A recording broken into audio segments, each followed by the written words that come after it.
the emotions that there, but I think, based on what I'm seeing, ang problema yung kabila.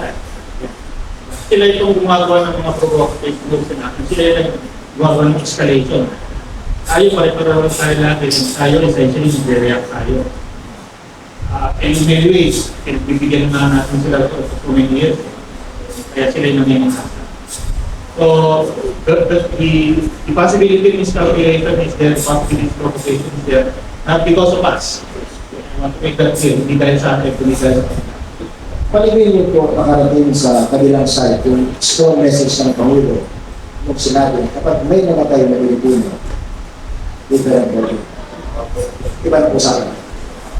Well, oo, iba na usapan yun, pero siguro ang dapat din natin sa nakala, hindi naman yung ibig sabihin World War III at proportional lahat yung mga response, measure, delivery, calculated. Tama din si President Marcos, sabi niya, it is almost, even sila